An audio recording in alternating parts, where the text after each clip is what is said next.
Gracias. Pues nada, en primer lugar, gracias por hacerme participar en este evento como moderador de todos ustedes. Por supuesto, lo que toca es presentar las diferentes novedades que proceden del Gobierno de Canarias, del Servicio de Comunicación del Gobierno de Canarias. Y antes de empezar con la charla, pues me gustaría hacer una especie de semblanza de cada uno de ustedes para entrar un poco, para familiarizarnos un poco con ustedes. Empiezo contigo, Paula, que eres licenciada en Filología Hispánica, has participado en congresos nacionales e internacionales con obra crítica y de creación y en diversas revistas especializadas en suplementos culturales de periodismo.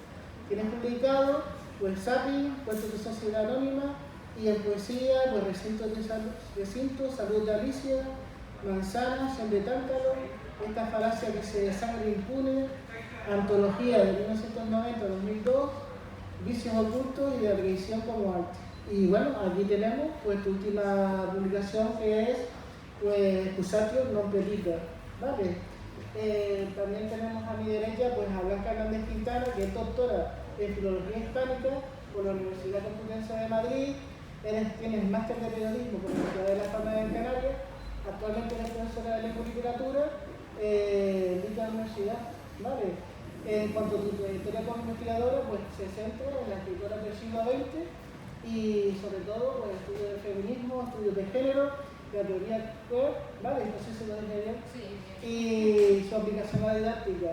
Y luego, en cuanto a tus libros publicados, tienes escritoras canarias del siglo XX, Lunas de la voz ausente, la antología de escritoras canarias de la primera mitad del siglo XX, Desde su ventana, antología de escritoras canarias del siglo XX, 2004, Diccionarios de escritoras canarias del siglo XX, y bueno, y yo destaco pues la edición que hiciste para el Cabildo de la obra de Primavera, que lo dije en su momento, pero lo repito antes, que para mí es brillante, ¿vale? Es un homenaje a la autora, de la que soy fanático. Recientemente tienes este libro que es un ensayo de escritoras canarias del siglo XX, reflexiones didácticas en torno a su poesía. Colección, y está la colección de Clavijo y Fajardo. Me toca Gerard. Tú eres graduado en español y lengua y literatura por la Universidad de La Laguna. Has publicado los libros Unida al Centro del Agua y Ceremonia, que lo tenemos aquí, que también es la última novedad de autor y que encima es premio Nuevas Escrituras Canarias. Y bueno, también fuiste director de la revista Fugar, casi nada.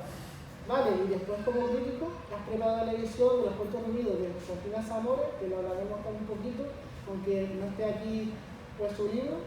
Y bueno, y has estudiado la obra de Félix Francisco Casanova en su trabajo Perdón de Moraz, novela lírica y actitud postmoderna. Okay.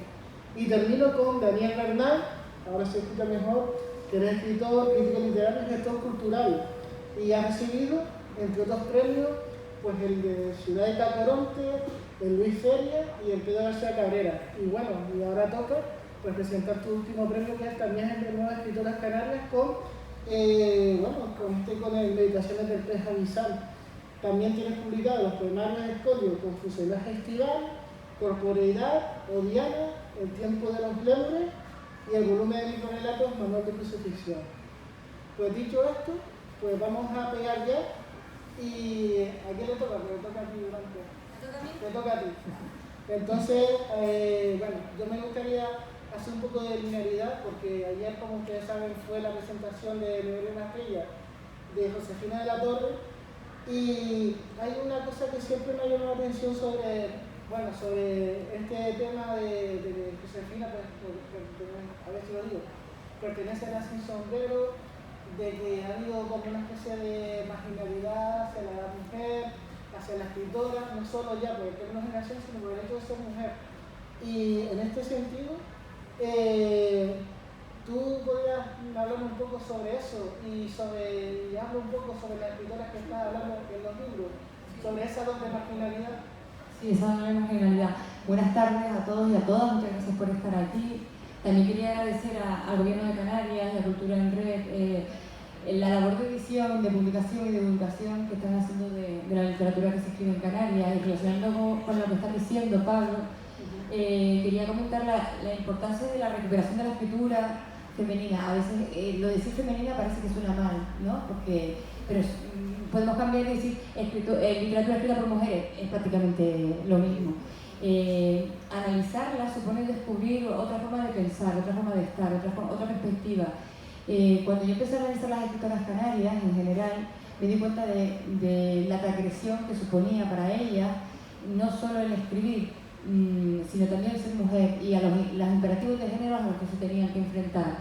Estoy hablando sobre todo a principios de siglo, estoy pensando en Mercedes Pinto, por ejemplo, que escribió aquel famoso ensayo del divorcio como medida higiénica, y que fue una defensora a ultranza de la libertad de la mujer, de la independencia, y sobre todo insistía en la importancia de la educación como una herramienta fundamental para tomar conciencia de la situación de subordinación en la que se encontraban las mujeres. O también Josefina de la Torre, como dice, que tuvo una vida, un modelo de vida y un modelo de escritura que fue siempre a contracorriente. Estamos hablando de mujeres que fueran a contracorriente, repito, por ser mujer y por atreverse a entrar en un mundo destinado para hombres. O también estoy pensando en Natalia Sosa Ayala, que era mujer, era escritora, era homosexual y vivió en el franquismo. Yo cuando hablaba con Natalia decía, Natalia, solo te faltó ser negra, digo, que lo tenías todo para situarte en los márgenes. Y entonces ella me hablaba de lo difícil que fue para ella vivir en los márgenes y hablar en su poesía sin poder hablar de lo que ella realmente quería hacer. Entonces tenía que utilizar un entramado metafórico para darle voz a esa realidad de la que no podía hablar abiertamente. Y lo mismo ocurre con muchas de estas mujeres, poco a poco se fueron fortaleciendo, fueron alcanzando cuotas de libertad, fueron empezando a hablar de temas que tradicionalmente la mujer no ha podido hablar, como por ejemplo, estoy pensando en Pilar Rogendio, el erotismo, la sensualidad, pero hablada por y desde la voz de una mujer, porque normalmente las mujeres en este tipo de, en los libros, en la literatura siempre han sido objetos pasivos, ¿no? Entonces creo que el feminismo, la crítica feminista apoyado, ¿no? Supone un apoyo, un revulsivo a la hora de revisar y también, no me sale la palabra, de reconocer la labor de todas estas escritoras. No sé si me enredé o te contesté la pregunta.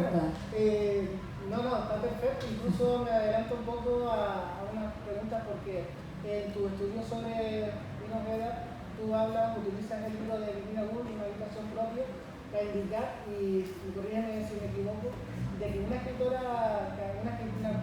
hablando en general, pues necesita o precisa de una habitación propia, metafóricamente hablando, para poder desarrollar pues, su capacidad artística.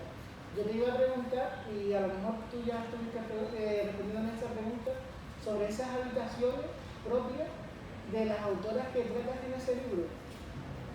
Yo creo que la propia escritura, sí, pero voy a sintetizar, la propia escritura y la búsqueda de esa habitación propia se convierte en la habitación propia. A través de la escritura y a través de la búsqueda, ¿no? De esa habitación van encontrando su espacio, que muchas veces creo que no sabían que lo estaban buscando o que no lo tenían, pero es verdad que en todas ellas, consciente o inconscientemente, se va elaborando un discurso feminista. Yo me acuerdo de hablarlo con Pino en su momento y me decía, pero yo no soy feminista, digo, pero tu vida, tu obra es feminista y tu discurso. Él decía, pues no era consciente de que estaba llevando a cabo ese discurso. Y también con otras autoras con las que puedo hablar, por ejemplo con Natalia o con Josefina de la Torre en su momento, a quien también entrevisté. Entonces yo creo que sí encontraron su habitación, pero la fueron encontrando en la propia búsqueda y que luego canalizaron ese discurso a través de la escritura, eso que no podían hacer muchas veces en la vida, pues lo hacían en la escritura. Habitaciones muchas, habitaciones como la que está diciendo antes, el erotismo, la sensualidad, la libertad, la búsqueda de un discurso propio, de una voz propia de la que hablar, temas de siempre o temas nuevos. Entonces sí fueron configurando esa habitación poco a poco a través de la poesía. Ok, pues voy a pasarle ahora el turno a Paula. Paula, pues quería preguntar sobre tu último libro, Expresión de Nombre Quita, que, dándole un poco el hilo de lo que mismo hablaste, ¿tú puedes hablarnos sobre esa habitación propia que tiene el libro que has publicado? Un poco qué contiene esa habitación, metafóricamente hablando, e indica qué es lo que has revisado un poco con el poemario. Voy a no sé si se me oye. Yo es que me había escrito un rollo para soltarlo porque estoy súper nerviosa, entonces no sé si voy a ser capaz de improvisar una respuesta coherente. Voy a leer mis notas, perdóname.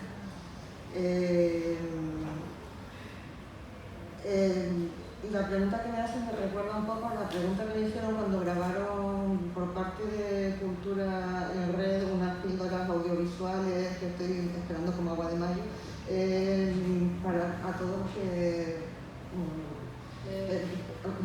perdón, primero, gracias por estar aquí. Muchas gracias por la asistencia, gracias al Gobierno de Canarias y a Cultura Red por publicar estos libros, por contar conmigo, que estoy un poco out, ¿ya?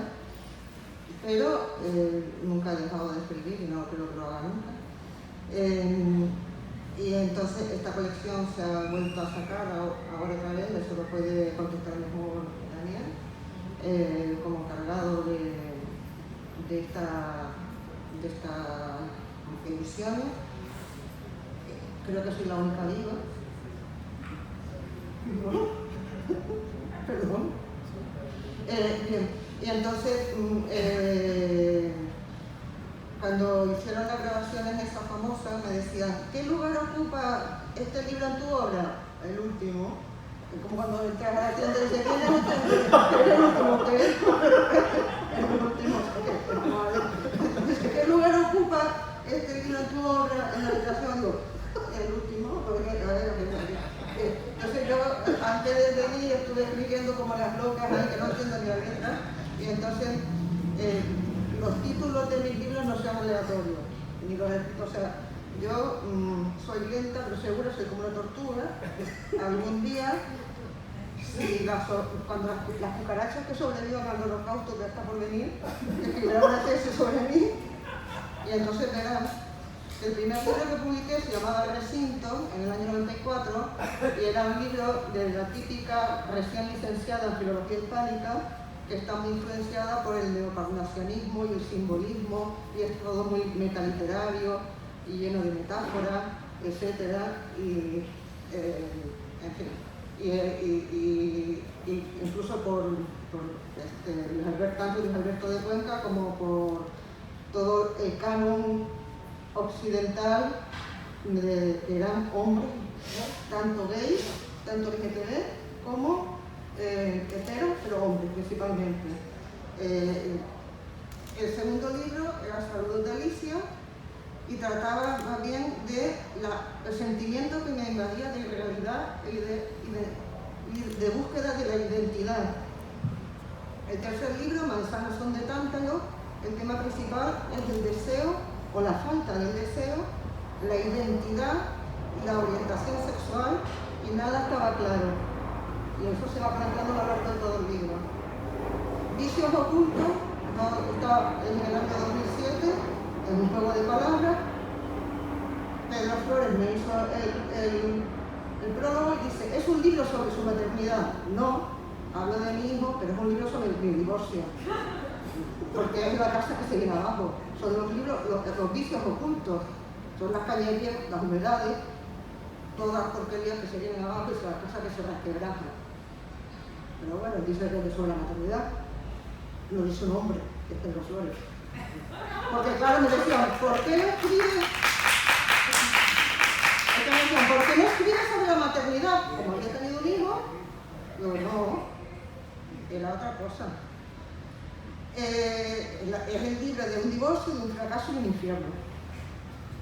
De la tradición como arte, que es del 2008, pues entonces ahí hago gala de mi papel de puta de Babilonia, que el primer poema se llama Clave y tiene un contenido muy explícito sobre tradicional en un arte, o sea, yo pasé todo por juicio de violencia de género, pasé por una serie de experiencias que no se las desea a ninguna mujer, pasé por todo eso, no me hace falta ir a ninguna escuela feminista para que me lo enseñen, porque yo lo he vivido. Y a través de los años yo cada vez frecuentaba menos los círculos literarios y la gente cada vez me llamaba menos también. Y decían, sí, Paula, escribe bien. Paula, sí, Paula. Entonces me llaman ahora en el 2018 me llaman para un libro y yo asombrada, digo, ¿se acuerdan de mí? Y el libro se llama Excusate non petita. Excusate non petita es el primer libro publicado tras ser sometida al acoso judicial por mi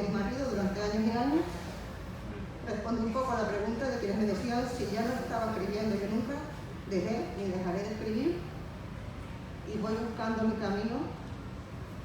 Sé que no soy imprescindible porque la voz femenina es una voz colectiva y no hay solamente una habitación propia, tenemos una habitación colectiva incluida las mujeres trans, las mujeres discas, las mujeres a las cuales el heteropatriarcado blanco y colonialista ha quitado la voz en esa nueva lectura, esa nueva visión, a pesar de que yo me he formado y de que yo mis referentes son los de mi educación de los años 70 y 80. No, yo sigo admirándolos, sigo disfrutando con ellos. Pero o sea, a mí me dice, ¿no te has leído esta autora? Pues no me la he leído. Lo siento. Ya está, me voy a callar. A mí, bueno, la verdad es que creo que has respondido con creces la respuesta, sinceramente. Pues mira, yo voy a continuar. Muchas gracias por a lo mejor indagar un poquito más sobre tu poemario, ¿vale? Te toca a ti, Daniel, ahora. Sobre migraciones del pez austral, pues a mí siempre me llamó la atención, pues cuando uno lo vio, primero la forma en que está escrito, que indagas primero en la forma, es decir, esa especie de prosa poética, me corriges si me equivoco, y después tienes algunas partes que son los famosos guijarros que vas colocando a lo largo de esa especie de viaje, ¿no?, que realiza ese pez austral, que me imagino que es la metáfora del yo poético, ¿no?, más o menos. En ese sentido yo indico pues 3 aspectos que me llaman la atención, que es ese, esa especie de pistas que da sobre que vamos a estar navegando sobre un universo, que ese universo a priori es como se nos muestra como algo caótico, ¿no?, o en principio caótico, pero que el yo poético en su mirada, esa mirada precisa que yo te comenté anteriormente y te comenté ayer, pues va organizando, ¿vale?, como un demiurgo que es el propio poeta. Y me gustaría también que me dijeras que me hablaras un poquito sobre esa habitación propia que contiene el poemario. Bien, ¿se me escucha? ¿Se me escucha bien? Yo creo que se escucha bien, pero yo no me escucho muy bien, o sea que bueno, vamos allá. Bueno, en primer lugar... Ahora sí, perfecto. Gracias a todos por estar aquí y por venir a escuchar a estos autores tan maravillosos con los que me siento además enorgullecido un poco de compartir mesa porque siempre se aprende, ¿no? Y gracias, Pablo, también por participar. Voy al grano un poco y efectivamente Meditaciones del pez austral es un poemario que se fragua a lo largo de 10 años, desde el 2009 hasta el 2019, y que inicialmente empezó siendo, o la idea original, digamos, era la de constituir una especie de diario poético. Y ese diario poético, digamos que el primer elemento es el de fijarme sobre la realidad cotidiana que tengo en torno a mí y reflexionar sobre ella. Lo que ocurre es que me di cuenta que ese diario, que al principio es un poco al azar, termina cuajando en una cosa, y es una travesía a través, digamos, de la búsqueda del sentido, que yo creo que es un poco la travesía de cualquier ser humano, ¿no?, la búsqueda del sentido de la propia existencia. Y lo que ocurre es que esos poemas en prosa, que son la mayoría del libro, dan cuenta de las incertidumbres y digamos, las pocas certezas o digamos la duda que se introduce en todo el pensamiento y en toda la reflexión en torno a la realidad. Y cada poco aparecen esos guijarros, que son esas pequeñas certidumbres que va encontrando el yo poético dentro de ese mar, de ese gran océano, de lo desconocido, que a fin de cuentas creo que es lo que constituye nuestra experiencia frente al mundo. Ok. Bueno, yo te iba a preguntar sobre la función de los guijarros. A mí me parece esos textos que son de extensión corta, pero son más profundos a veces, y se puede equiparar pues a esos textos que tú creas, bueno, lo que es la normalidad del propio poemario. A mí me gusta, por ejemplo, pues algún tema de crítica, porque también tú das pie a alguna crítica. poema de la página 30, la página 13 es como una especie de crítica al yo, ¿vale? Como una especie de habla un poco del ego, o por lo menos intuyo, porque claro, el poeta una cosa que tiene es que lo dice pero no lo dice, ¿vale? Entonces ahí tú también das pie a ciertas, bueno, opiniones acerca de cosas que tú has visto dentro del mundo literario también. Te dejo con ese guante. Claro, esa es una pregunta trampa. Sí. Porque viene una conversación, pero sí. Ese poema creo que es el de Yo, ¿no? El que se titula precisamente Yo. Digamos que, claro, al reflexionar sobre el yo creo que, digamos, toda la tradición occidental literaria, pero también en general filosófica, se sustenta sobre una solidez del yo, es decir, una certidumbre absoluta sobre nuestra propia constitución como personas, ¿no?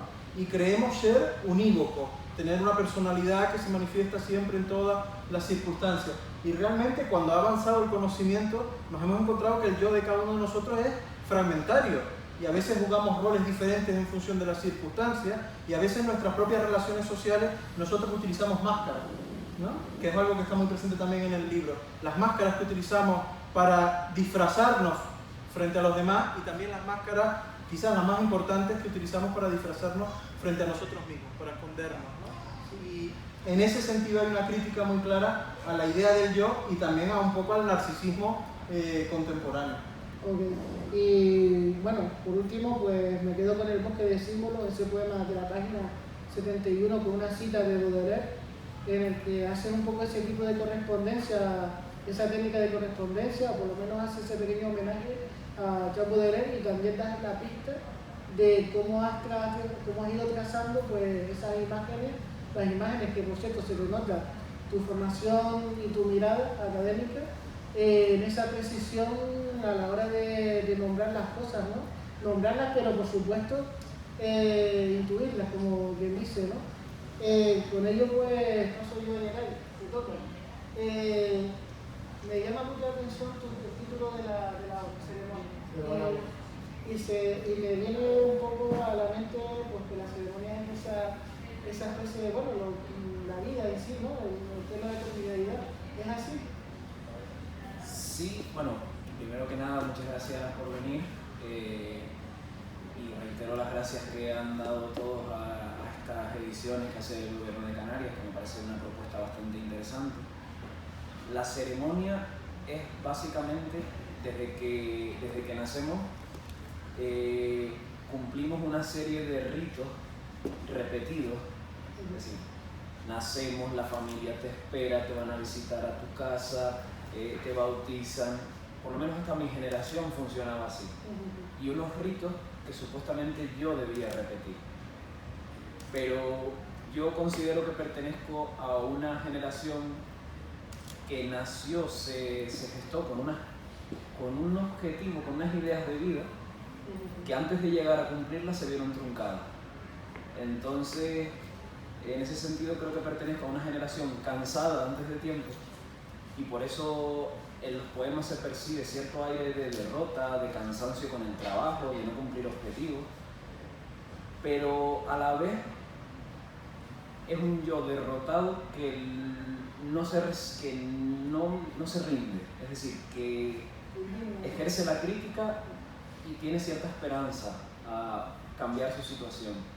Entonces, es verdad que lo cotidiano está, porque para mí el acceso a la poesía siempre me interesa mucho como darle un giro a las palabras cotidianas, es decir, ir a la anécdota, a lo sencillo, para decir otra cosa.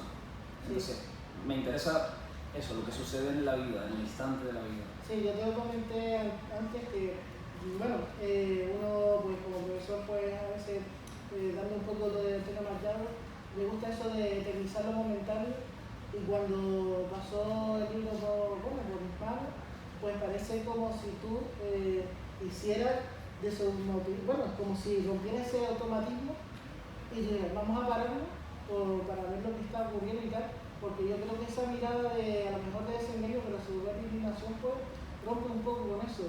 Hay un poema que me gusta mucho, que, bueno, que es el que habla sobre el poeta. Yo creo que hay un libro que habla sobre como que el poeta, o por lo menos interpreto así, a ver si lo tengo por aquí, sí, la página 43, creo que habla sobre tú mismo, pero creo que a su vez es un poco de definición del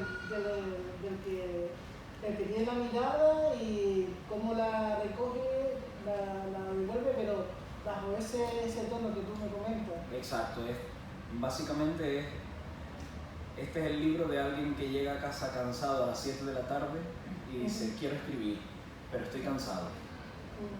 Y creo que somos una generación que escribe así, de ese modo. Entonces, si aún así se hacen cosas interesantes, ¿qué se podría hacer si no estuviéramos cansados? ¿No? Entonces es alguien que se mira un poco al espejo y se pregunta constantemente qué es y qué escudos tiene frente a la vida. Sí, ok, y ya por último, hay una frase que un verso que me encantó. Digo, podría decirse que la poesía, la vida es como el último verso del último poema. Nada se ha dicho y todo está por decir. Eso es un pedazo, bueno, eso te deja el libro redondo, ¿eh? Sí, que constantemente nos dicen, ¿sabes? Llegamos en un momento en que todo el mundo nos dice, todo ha sido dicho. O sea, ya no, aquí no pintamos nada. O sea, ¿para qué escribimos entonces? Si todo ha sido dicho, ¿para qué escribir? Y creo que cada momento histórico tiene su propio lenguaje, sus propias complejidades, sus propias búsquedas. Y el poeta es fruto de ese momento y de las influencias que se dan en ese momento. No influencias de otras personas, que también, sino de las influencias del entorno. Y todo eso hace que cada momento sea único. Entonces, por eso me interesa eso. Nada ha sido dicho, o sea, todo está por decir. Bueno, me encanta, pues no, me encanta ese verso. Me gustaría, bueno, a ver si puedo llegar, que me hablaras, porque también no solo ya tu faceta no solo tu faceta de poeta, sino también como lector y crítico, porque también hiciste a ver si lo encuentro, sí, prologaste la revisión de la obra de Josefina Zamora, que se publica también en la misma por el gobierno de Canarias y que se llama La mirada infinita. ¿Qué es la mirada infinita para...? Bueno, primero te pregunto sobre la autora, porque yo creo que le pasa lo mismo que las autoras Cristian Blanca, que están un poco invisibilizadas, y La mirada infinita. Bueno, me alegra estar al lado de Blanca, que ha hecho una crítica feminista tan interesante, y de Paula, que reivindica su lugar como poeta. Oye, pero estar muerta para que me dejen hablar. Igual cuando me muera, pues algún hombre me hace una crítica súper interesante, aparte de nombrarme la habitación propia de mi voz. Entonces, Josefina Zamora es una de esas escritoras silenciadas por la historia, porque ella prácticamente no solo publicó un libro a lo largo de su vida, en el año 90 y algo, y que se titulaba La mirada infinita, y donde hay una simbología muy fuerte del cuerpo femenino que lucha constantemente por liberarse, por salir de los espacios de la casa. Entonces tiene una prosa muy interesante. Ella escribe relato breve y La mirada infinita básicamente es esa mirada de escritora. Ella es una escritora constante, durante toda su vida escribe, pero no publica prácticamente. O sea, prácticamente no publica a lo largo de su vida. Entonces es una escritora a la que yo recomiendo ir a leer, que ahora justo se acaba de editar, entonces va por ella. Pues nada, yo también, bueno, paso a ti, Paula. Te quería preguntar también, a ver, porque aquí tengo todas las anotaciones a través de tu lectura. Lo que veo es que tu poemario también recoge diferentes partes de diferentes momentos que has realizado, o actuaciones o participaciones digamos, a lo largo del tiempo. Y me llamó la atención uno que es, por ejemplo, La alfarera, que es una participación que hiciste para los escritos de Antonio Padrón. Y me llamó la atención porque utiliza una especie de teatralización que me recordó mucho a Rosario Castellano. ¿Tú puedes hablar un poco de esa parte?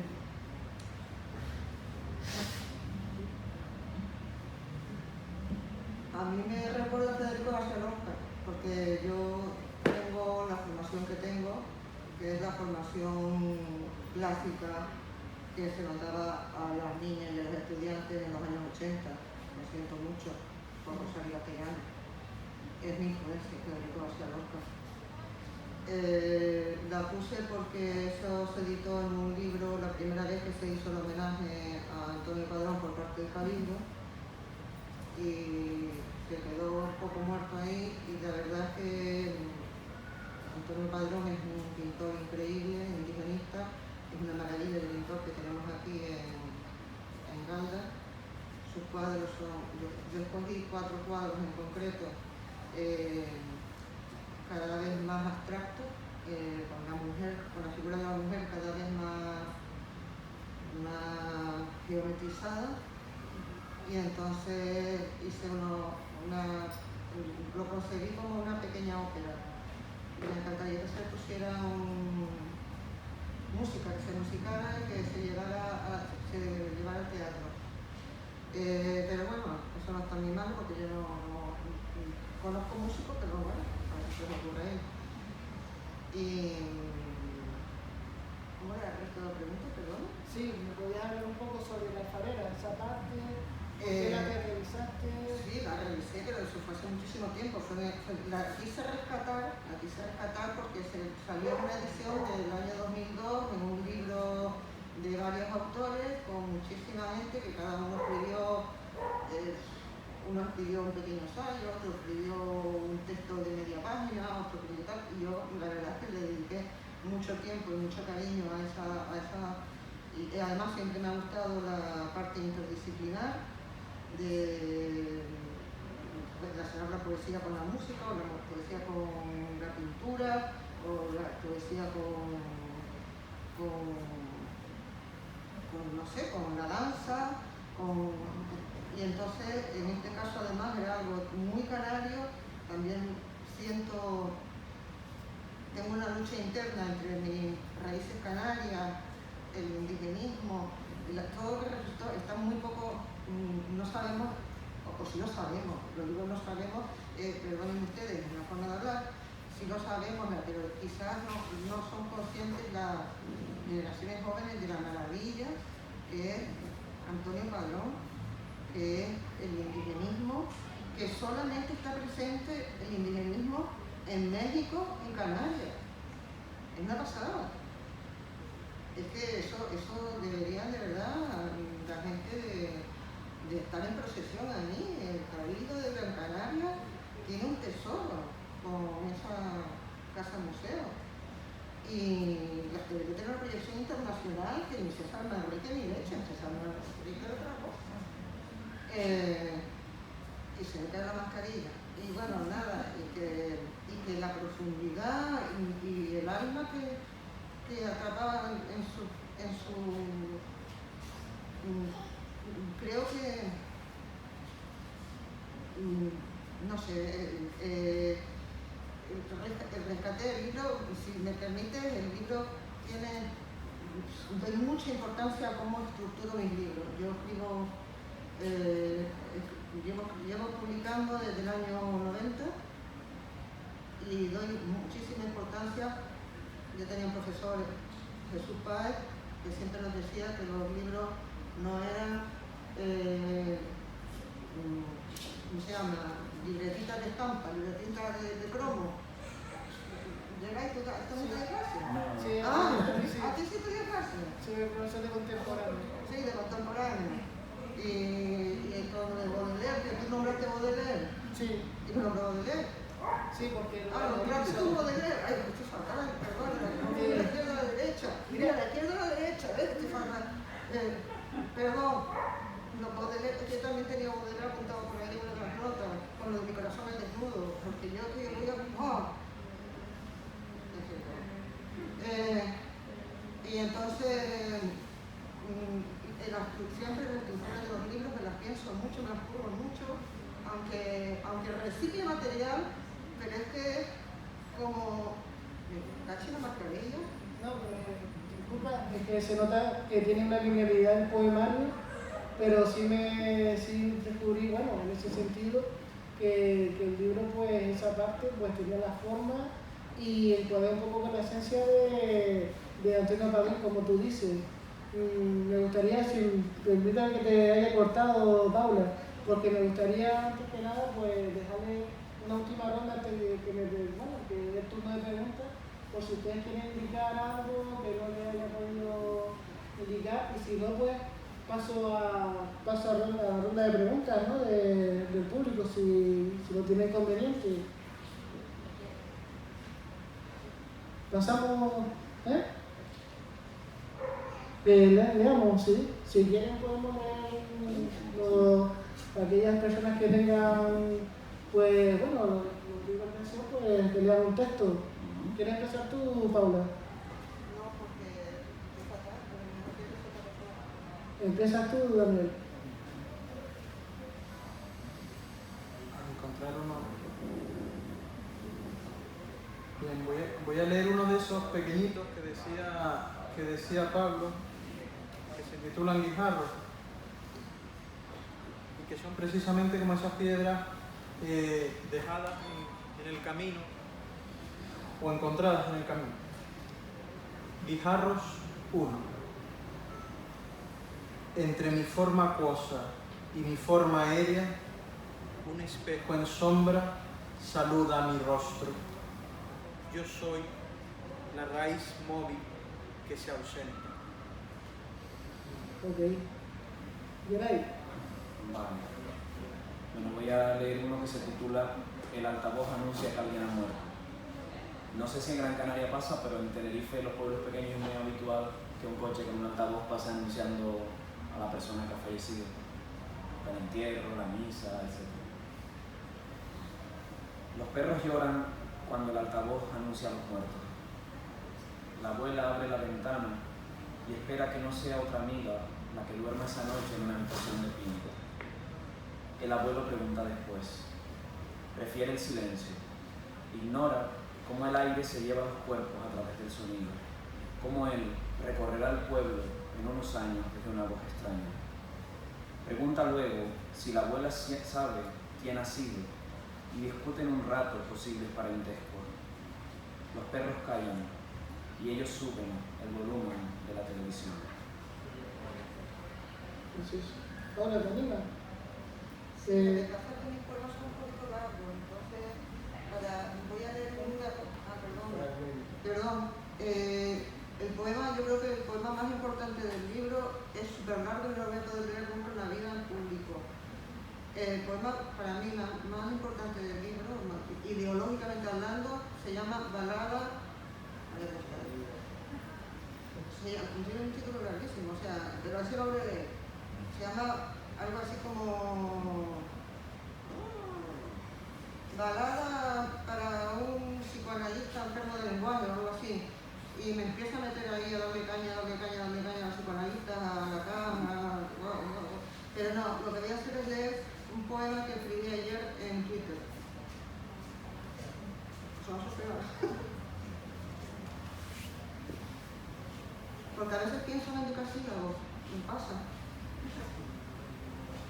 Vivir una vida vicaria huyendo, como el musgo entre las grietas de la piedra, para escapar ilusa de todas las batallas que he hecho mía, mientras mi no ser hueco se agiganta como una sombra monstruosa.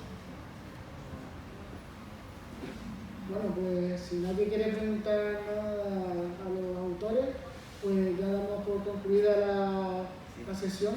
Le doy las gracias a Blanca, a Geray, a Paula y a Daniel por haber asistido. Paula. Vale.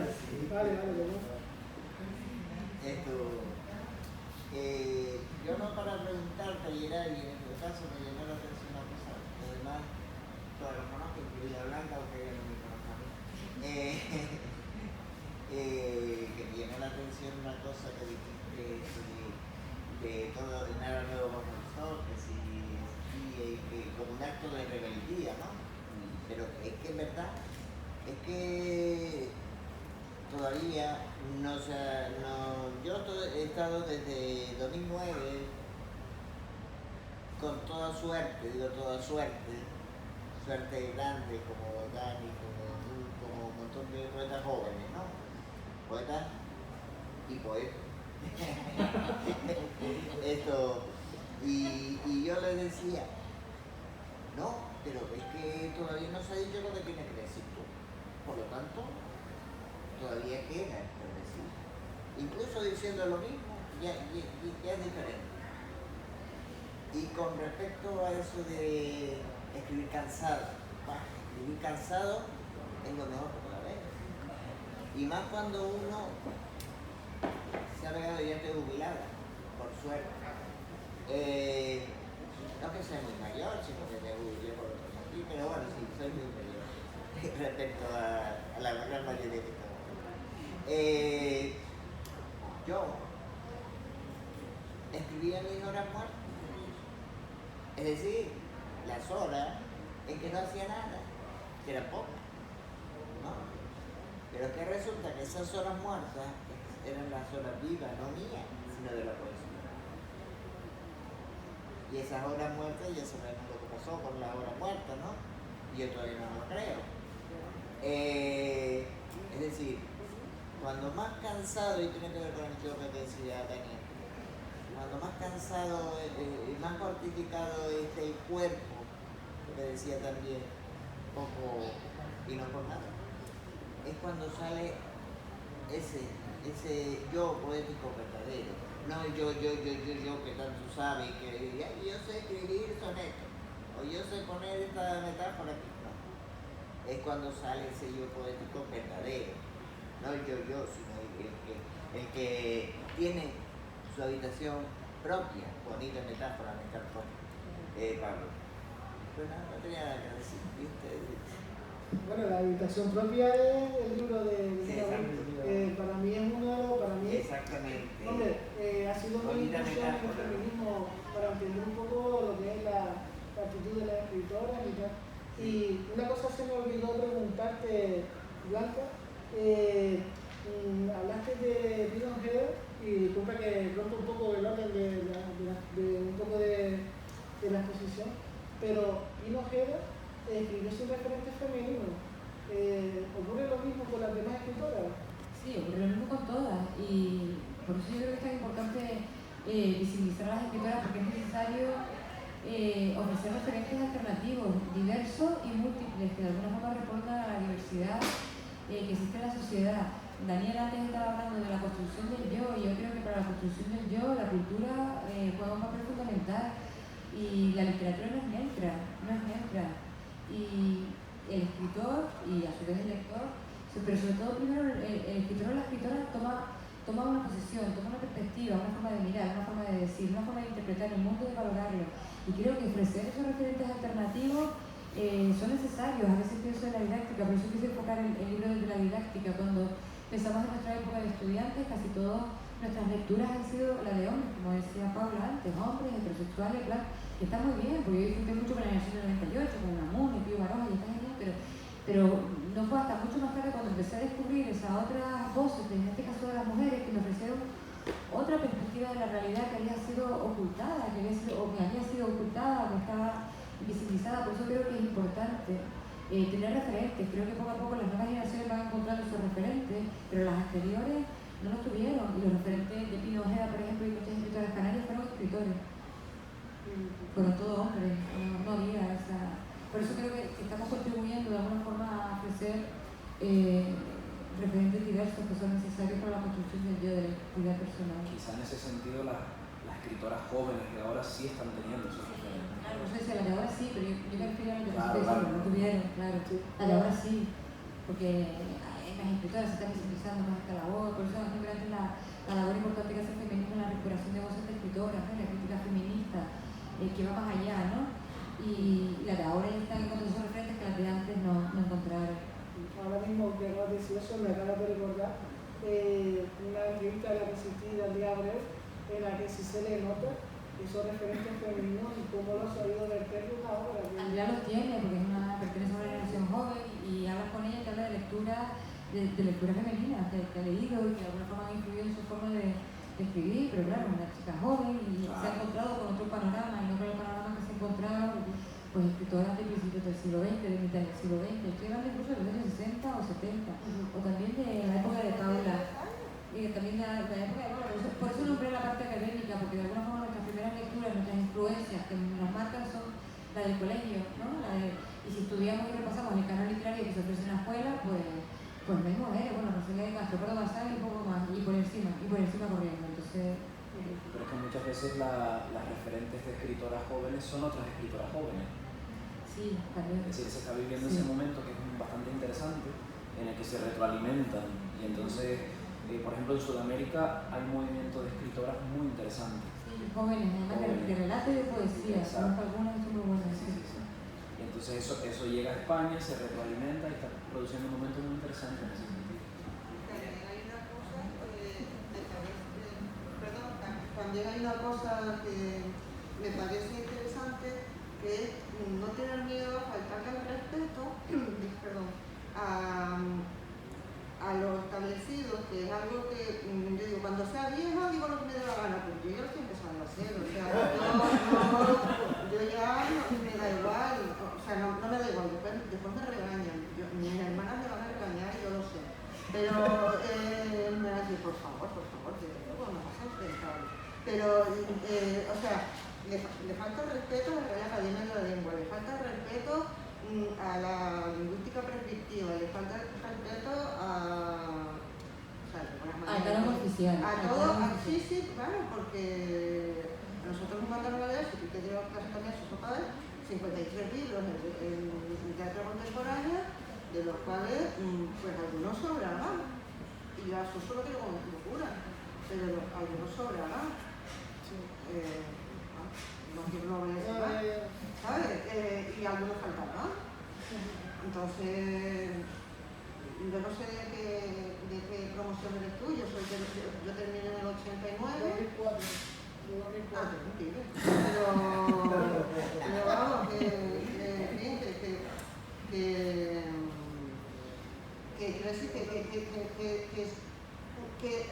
el pozo está ahí, ¿no?